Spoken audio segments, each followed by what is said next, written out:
మనం కట్టే స్టేడియం కొన్ని తరాలకు గుర్తుండిపోవాలి. ఆ మ్యాచ్ చూసేందుకు వచ్చిన ప్రేక్షకులు, ఆ మ్యాచ్ ఆడేందుకు వచ్చిన క్రీడాకారులకు గొప్ప అనుభూతి మిగలాలి. స్టేడియంలో పిల్లర్స్ అంటే స్తంభాలు గాని ఏ ఇతర నిర్మాణాలు అడ్డుగా ఉండకూడదు. డే అండ్ నైట్ మ్యాచ్ ఆడితే మైదానంలో ఆడేవారి నీడ కనిపించకూడదు. అన్నిటికంటే ముఖ్యమైంది ప్రపంచంలోనే అతిపెద్ద స్టేడియం కావాలి. అలాంటి అద్భుతమైన స్టేడియం నిర్మించాలని మా ఆలోచన. 2 ఏళ్లలోనే దాన్ని నిర్మించాలి. అది ఒక స్టేడియం మాత్రమే కాకుండా దేశ ప్రతిష్టను పెంచే అద్భుతమైన కట్టడం కావాలి. ఈ మాటలు ఎవరివో కాదు, మొదటిసారిగా ప్రధానిగా బాధ్యతలు స్వీకరించిన తర్వాత నరేంద్ర మోదీ 2015 అక్టోబర్లో గుజరాత్ క్రికెట్ అసోసియేషన్ ప్రతినిధులతో చెప్పిన మాటలు. ఆయన కోరుకున్నట్లుగానే ఆ స్టేడియం నిర్మాణమైంది. ప్రపంచంలోనే అతిపెద్ద స్టేడియంగా ఉండడంతో పాటు అద్భుతమైన ఐకానిక్ స్ట్రక్చర్గా నిలిచింది. అదే అహ్మదాబాద్లోని నరేంద్ర మోదీ స్టేడియం. 2023 ప్రపంచ కప్ ఫైనల్ పోరుకు వేదిక కూడా. ఈ నేపథ్యంలో అహ్మదాబాద్లోని నరేంద్ర మోదీ స్టేడియానికి సంబంధించిన కొన్ని అంశాలు తెలుసుకుందాం. ప్రస్తుతం అహ్మదాబాద్లోని సర్దార్ వల్లభాయ్ పటేల్ స్పోర్ట్స్ కాంప్లెక్స్ ప్రాంగణంలో ఉన్న నరేంద్ర మోదీ స్టేడియం పాత పేరు మొతేరా స్టేడియం. చాలా మందికి మొతేరా స్టేడియం అంటేనే ఇప్పటికీ గుర్తుకొస్తుంది. సర్దార్ వల్లభాయ్ పటేల్ స్పోర్ట్స్ కాంప్లెక్స్ లో ఉన్న మొతేరా స్టేడియాన్ని 42,000 సీటింగ్ కెపాసిటీతో 1982లో నిర్మించారు. అప్పటి పరిస్థితుల నేపథ్యంలో అప్పట్లోనే ఈ స్టేడియం దేశంలోని పెద్ద స్టేడియాల్లో ఒకటి కూడా.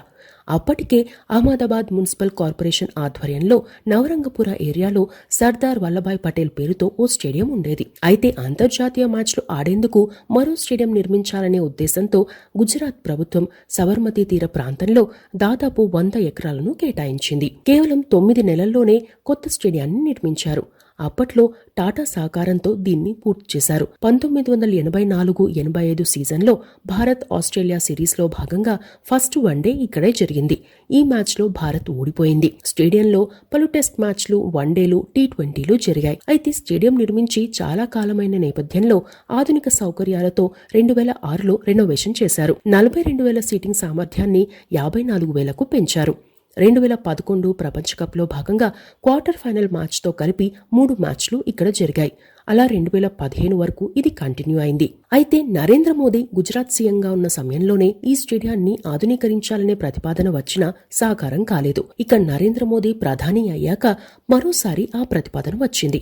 అంతేకాకుండా భవిష్యత్తులో అంతర్జాతీయ మ్యాచ్ నిర్వహించాలంటే ప్రస్తుతం ఆ స్టేడియంలో ఉన్న సౌకర్యాలు ఏమాత్రం సరిపోవని ఆధునీకరించాలని గుజరాత్ క్రికెట్ అసోసియేషన్ 2015లో నిర్ధారణకు వచ్చింది. దీంతో 2015 ఫిబ్రవరిలో ప్రధాని గుజరాత్లో పర్యటించిన సమయంలో జరిగిన సమావేశంలో రెనోవేషన్ అంశం చర్చకు వచ్చింది. అయితే పాత స్టేడియాన్ని రెనోవేషన్ చేసి 10 ఏళ్లు కాకుండానే మళ్లీ రెనోవేషన్ చేయాల్సి రావడంతో అసలు ఆ స్టేడియం ప్లేస్ లో కొత్త స్టేడియం నిర్మిస్తే మంచిది అనే చర్చ కూడా జరిగింది. ఎలాగూ కొత్త స్టేడియం నిర్మిస్తాం కాబట్టి అది ప్రపంచంలోనే అతిపెద్ద స్టేడియం కావాలని, దేశానికి ఐకానికల్ స్ట్రక్చర్గా అద్భుతంగా ఉండాలని మోదీ కోరారు.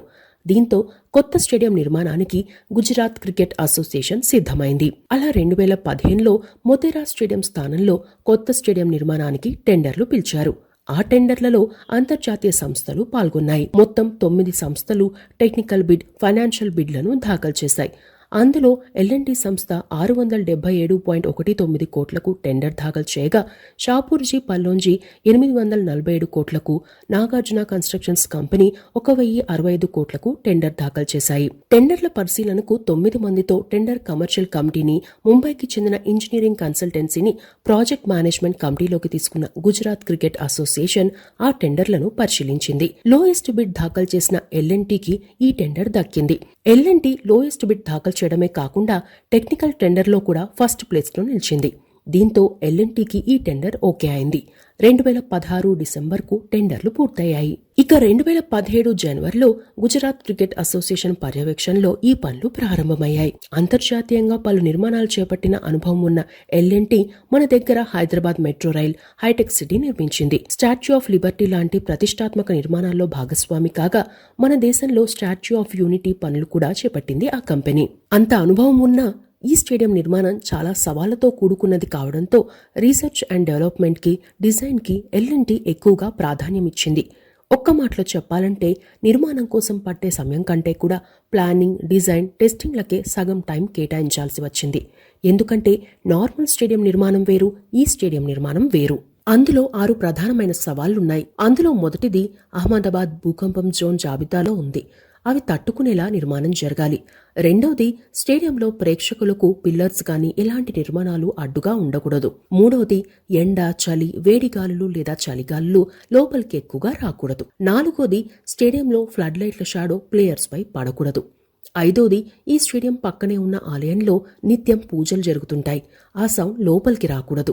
ఆరోది 1,32,000 సీటింగ్, 4 జట్లకు డ్రెస్సింగ్ రూమ్లు, 40 మంది అథ్లెట్ రూమ్లు, క్లబ్ హౌస్, 76 విఐపి గ్యాలరీలు అంతా లోపలే ఉండడంతో పాటు స్టేడియం బయటి వాతావరణం ఒక పార్కులా ఆహ్లాదకరంగా ఉండాలి. ఇవన్నీ టెండర్లలోని కండిషన్లు. ఇక భద్రతా పరంగా అంతర్జాతీయ ప్రమాణాలు కామన్ పాయింట్స్. ఈ స్టేడియం నిర్మాణానికి బడ్జెట్ కంటే కూడా ఈ టెక్నికల్ అంశాలే ప్రధానమైనవి అని చెప్పవచ్చు. ఇక ఈ నిర్మాణాన్ని సవాలుగా తీసుకున్న ఎల్ఎన్టీ 63 ఎకరాల్లో 4 ఎంట్రీ పాయింట్లతో ఒకేసారి 4 డ్రెస్సింగ్ రూమ్లకు సౌకర్యం కల్పించడం, 6 ఇండోర్ ప్రాక్టీస్ పిచ్లు, 3 అవుట్డోర్ ప్రాక్టీస్ పిచ్లు ఉండేలా నిర్మించడం, అథ్లెట్ల కోసం 40 గదులు, 76 విఐపి గ్యాలరీలు ఇలా పనులు ప్రారంభించింది. ఇక మెల్బోర్న్ క్రికెట్ స్టేడియంలో ఉన్న 90,000 సీటింగ్ కెపాసిటీకి మించి నరేంద్ర మోదీ స్టేడియంలో 1,32,000 సీటింగ్ కెపాసిటీ ఉండేలా చూడమంటే ఆ సీటింగ్ కెపాసిటీకి తగినట్టుగా సౌకర్యాలు, భద్రతా చర్యలు, రక్షణ చర్యలు ముఖ్యం. అందుకుగాను ఆస్ట్రేలియాకు చెందిన ఆర్కిటెక్ట్స్ ఆండ్రూ జాన్సన్ ప్రత్యేకమైన డిజైన్ ఇచ్చారు. ముందుగా పిల్లర్స్ లోపలి వైపు అడ్డుగా ఉండకూడదు. అలాగని బయటి వైపు స్తంభాల్లా కనిపించకూడదు. అంత పెద్ద స్టేడియం బరువుని కూడా ఆ పిల్లర్స్ మోయాల్సి ఉంటుంది. దీంతో పలు పరిశోధనల తర్వాత వై ఆకారంలో డయాగ్నల్ స్ట్రక్చర్ను ఎంచుకున్నారు. అదే సమయంలో ఎల్ఎన్టీ ప్రముఖ అంతర్జాతీయ కంపెనీ అయిన వాల్టర్ పి మూర్ కంపెనీతో ఒప్పందానికి వచ్చారు. స్టేడియంలో ప్రేక్షకులకు ఎండవేడి తగలకుండా ఆధునికంగా ఉండేలా ఐకానిక్ కాంటిలివర్ రూఫ్ పెట్టాలని నిర్ణయించారు. అంతర్జాతీయంగా అనేక కట్టడాల్లో అనుభవం ఉన్న వాల్టర్ పి మూర్ సంస్థ PTFE అంటే polytetrafluoro ethylene Teflon coated fibre glass tensiles ని వాడడంతో పాటు పిల్లర్లకు అనుసంధానంగా ఉండేలా 30 మీటర్ల కాంటిలివర్లను ఏర్పాటు చేసేలా ప్లానింగ్ రూపొందించింది. ఆ రూఫ్ ని వి ఆకారంలో ఉండే ప్లేట్స్ గా రూపొందించారు. అందుకోసం రెస్పాన్స్ కోరిలేషన్ మెథడ్ ద్వారా విండ్ టన్నల్ ను ఏర్పాటు చేసి టెస్టులు చేశారు. ఈ స్టేడియం నిర్మాణమే ప్రత్యేకం కావడంతో ముందుగా పిల్లర్స్ వేసి తరువాత పైకప్పు వేసే విధానం సెట్ కాదు. పిల్లర్స్ నుండి పైకప్పు వరకు అన్ని సమాంతరంగా చేయాల్సి ఉంటుంది. పిల్లర్స్ నుండి మొదలు సర్కిల్ షేప్లో రూఫ్, సెకండ్ సీటింగ్ స్ట్రక్చర్ అంటే బాల్కనీ తరహాలో సీటింగ్ పెట్టినా మ్యాచ్ చూసే విషయంలో ఎలాంటి డిస్టర్బెన్స్ లేకుండా చూడాల్సి ఉండడం, ఇలాంటి ప్రధాన అంశాల ప్రకారం పనులు చేయాలి. అంతేకాకుండా అహ్మదాబాద్ భూకంపాలు వచ్చే 3వ జోన్ జాబితాలో ఉన్నందున భూకంపాలను తట్టుకునేలా దీన్ని నిర్మించాలి. అందుకుగాను కంప్రెషన్ రింగ్స్ ని వాడారు. Single loop inner tension cable ring, outer dual compression ring మధ్య రేడియల్ కేబుల్స్ ఏర్పాటు చేసి అక్కడ పాలీటెట్రా ఫ్లోరో ఎథిలిన్ కోటెడ్ ఫైబర్ గ్లాస్ టెన్సిల్స్ వాడాలని నిర్ణయించారు. ఇక పిల్లర్స్ నిర్మాణంలోనూ ప్రత్యేక పద్ధతి పాటించారు.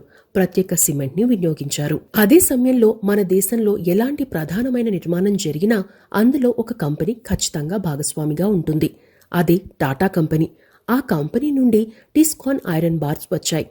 Anti rust ready built cut and bend solution bars తెప్పించారు. టాటా కంపెనీ దాదాపు 11,000 టన్నుల స్టీల్ బార్స్ ని అందించింది. ఈ స్టేడియం నిర్మాణం కోసం మొత్తం 15,000 టన్నుల స్టీల్ వాడగా అందులో 11,000 టన్నుల స్టీల్ టాటా టిస్కాన్వే. అందులో 8,400 టన్నుల steel cut and bend bars అంటే టిస్కాన్ రెడీ బిల్డ్ బార్స్ తో పాటు 41,000 కఫ్లర్లు, 84,000 థ్రెడ్స్ ని అందించింది టాటా కంపెనీ. ఇక బయట నుండి వై ఆకారంలో ఉండే డయాగ్నల్ పిల్లర్స్ ఏర్పాటు చేస్తూనే 1,32,000 మంది కూర్చునేలా 2 లేయర్స్ డిజైన్ ని కూడా నిర్మించాల్సి వచ్చింది. మొదటి లేయర్ అంటే కింది భాగంలో 55,000 మంది, రెండో లేయర్ అంటే పై భాగంలో 77,000 మంది కూర్చునేలా డిజైన్ చేశారు. కేవలం ఈ డిజైన్లు టెస్ట్ చేయడం, పరీక్షించడం కోసమే దాదాపు 8 నెలలు పట్టింది. ఇక వై ఆకారంలో ఉండే 84కి పైగా స్తంభాలను రూపొందించారు. మొత్తం స్తంభాల బరువే 4,000 టన్నులకు పైగా ఉంటుంది. ఈ స్తంభాలను పలుమార్లు టెస్ట్ చేశారు. ఫౌండేషన్ గా ఉపయోగపడే స్తంభాలు ఎంత స్ట్రాంగ్ అనే విషయానికి వస్తే 150 అంతస్తుల బిల్డింగ్ దీనిపై కట్టినా 50 ఏళ్ల పాటు చెక్కు చెదరకుండా ఉండేంత స్ట్రాంగ్ అని చెప్పవచ్చు. అలా ఓవైపు స్తంభాల నిర్మాణం జరుగుతుండగానే మరోవైపు వాల్టర్ పి మూరే సహకారంతో రూఫ్ ను ఏర్పాటు చేయడం, ఫిజు కంపెనీ సాయంతో పైపింగ్ అండ్ డ్రైనేజ్ సిస్టమ్ ఏర్పాటు, ఇటలీ కంపెనీ సహకారంతో వేల మీటర్ల కేబుల్, జపాన్ నుండి 35,000 స్క్వేర్ మీటర్ల ఫ్యాబ్రిక్ అన్ని ఒకేసారి టెస్ట్ చేయాల్సి ఉంటుంది. ఎందుకంటే 40 మీటర్ల ఎత్తులో ఏర్పాటు చేసే రూఫ్ పై ఈ ఫ్యాబ్రిక్ ఏర్పాటు చేస్తే అవి గాలి ప్రభావానికి లోను కాకుండా చూడాలి. అలా దాదాపు 3,600 మంది కూలీల సాయంతో దాదాపు 30 నెలల పాటు పనిచేశారు. స్టేడియం 70% నిర్మాణం పూర్తయ్యే వరకు అది స్టేడియం ఆకారం రాలేదని చెప్పవచ్చు. ఇక పిచ్ తయారు చేయడం కూడా ప్రత్యేకంగా జరిగింది. మొత్తం 11 పిచ్లు ఉన్నాయి. వీటిలో 6 పిచ్లు నల్లమట్టివి కాగా మరో 5 ఎర్రమట్టితో చేశారు. ఇక మైదానంలో గడ్డి ఏర్పాటు కోసం అమెరికా నుండి బెర్ముడా గడ్డి విత్తనాలు తెచ్చి ప్రత్యేకంగా పెంచి మైదానంలో ఏర్పాటు చేశారు. క్రికెట్ ఆడే సమయంలో బంతి ఎక్కువగా స్వింగ్ కాకుండా, అలాగని బంతి మరీ వేగంగా వెళ్లకుండా ఈ గడ్డి నియంత్రిస్తుంది. ఇక స్టేడియంలో ఆడుతున్న సమయంలో ఫ్లడ్ లైట్ల నీడ పడకుండా ఉండేందుకు జపాన్ నుండి తెచ్చిన 1500 వాట్స్ ఎల్ఈడీలు వాడారు. అందుకు ఏర్పాటు చేసిన పాయింట్లు కూడా ప్రత్యేకంగా ఎంచుకున్నారు. ఇక స్టేడియం సమీపంలో ఉండే గుడిలో నిత్యం పూజలు జరుగుతుంటాయి. ఆ సౌండ్ స్టేడియంలోకి వినపడకుండా కాపర్ వేవ్ థ్రెడ్స్ ని వాడారు. ఇక స్టేడియంలో ఎంత భారీగా వర్షం కురిసినా 30 నిమిషాల్లో నీరంతా వెళ్లిపోయేలా డ్రైనేజీ సిస్టమ్ ని రూపొందించారు. కస్టమైజ్డ్ కర్వ్ డ్రైనేజీ సిస్టమ్ ని ఎంచుకున్నారు. మొత్తం 58 పాయింట్లను ఏర్పాటు చేశారు. ఈ స్టేడియంలో మొత్తం 55 రూమ్లు, క్లబ్ హౌస్, 3D మినీ థియేటర్లు, ఒలింపిక్ సైజ్ స్విమ్మింగ్ పూల్స్, జిమ్లు ఉన్నాయి. 3,000 కార్లు, 10,000 బైక్లను పార్క్ చేసుకోవచ్చు. అలా ఈ స్టేడియం నిర్మాణం 2020లో పూర్తయింది.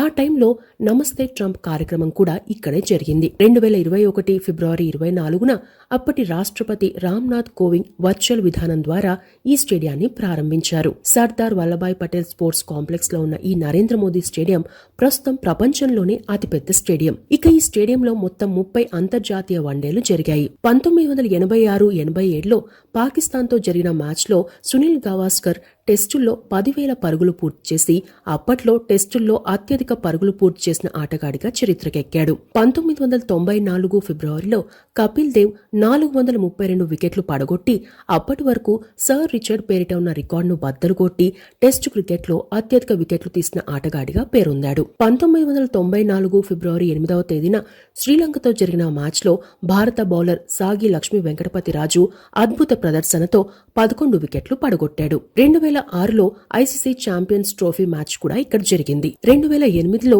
ఏబీ డివిలియర్స్ భారత్ జట్టుపై డబుల్ సెంచరీ నమోదు చేసుకున్నాడు. 2011 ICC World Cup quarter finals లో ఆస్ట్రేలియాను భారత జట్టు మట్టి కర్పించింది కూడా ఈ స్టేడియం వేదికగానే కావడం విశేషం. 2013లో master blaster Sachin Tendulkar international cricket లో 30,000 పరుగులు పూర్తి చేసుకున్న తొలి ఆటగాడిగా చరిత్ర సృష్టించాడు. 2020 ఫిబ్రవరి 24వ తేదీన నమస్తే ట్రంప్ కార్యక్రమానికి నరేంద్ర మోదీ స్టేడియం వేదికగా నిలిచింది. 2009లో ఇక్కడ శ్రీలంక ఒక ఇన్నింగ్స్ లో 7 వికెట్ల నష్టానికి 760 పరుగులు చేసింది. ఇప్పటి వరకు ఇదే అత్యధిక ఇన్నింగ్స్ స్కోర్. 2008లో దక్షిణాఫ్రికాతో జరిగిన మ్యాచ్లో భారత జట్టు 76 పరుగులకు ఆల్అౌట్ అయింది. ఇది అత్యల్ప స్కోర్. ఇవి నరేంద్ర మోదీ స్టేడియం నిర్మాణానికి సంబంధించిన అంశాలు.